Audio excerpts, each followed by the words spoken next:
Okay, so we're going to take these shapes from the template for the slice of cake, which is going to end up looking like this. And I have cut these pieces out in exactly the same way I used for the cupcake.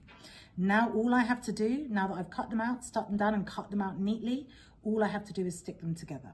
So what I'm going to do is take one of the triangles and I'm going to place pieces of masking tape, 2 on each side. So 1, 2, 3, 4, 5, and 6.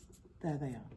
Then I will turn this piece over and I'm going to take the 2 rectangular shaped pieces and I'm going to place it just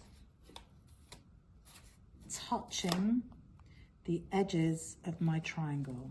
Okay, so I have kind of pushed it up against the side of it there, and then I'm going to take these masking tape pieces and tape them and really smooth it down with my fingers there. Then I'm going to take this side and I'm going to place the rectangular piece of cardboard along here so it is touching the sides. And I'm going to fold that up. You might need to get a neighbour next to you to just hold it in place for you, but I'm just folding the pieces up to just create a hinge, and then I can lift it up and put them in place. Then all I need to do is place a piece of masking tape here to hold these 2 pieces together, and you can see I've nearly made my slice of cake. Then I'm going to take this piece and I'm going to place it here, and I can just very simply pull these 2 pieces up. But then what I have to remember to do, because obviously this is not secure, is I just simply take a piece of masking tape and take that side together and that side together, and I have made a slice of cake. It's always good when you're making is to kind of cut yourself pieces of masking tape ahead, so you know what you're doing and that you have enough materials for when you need to kind of stick things down. Okay, so that feels nice and strong.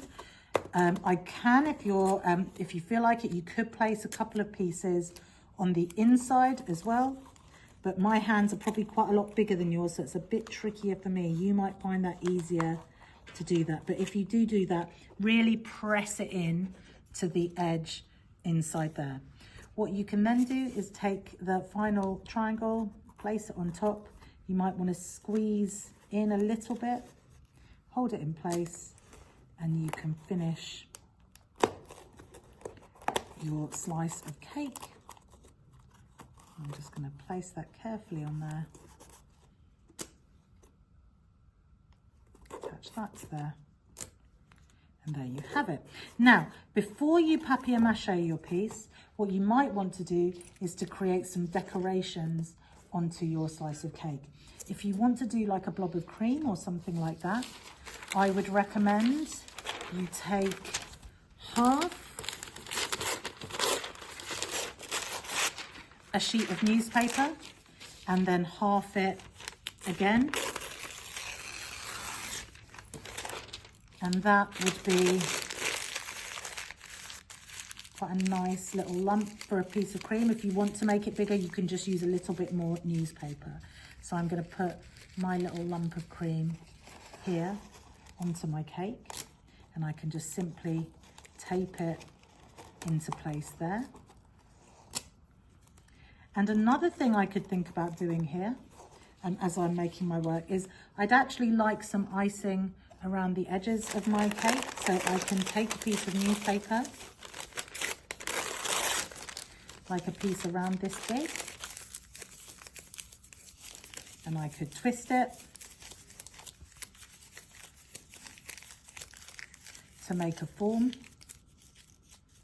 Okay, really twist it into place, and then I could add some edging to my cake to kind of make it look even more nostalgic and pretty, inspired by the work of Wayne Thiebaud. And I can just stick that on there. Be careful as you work.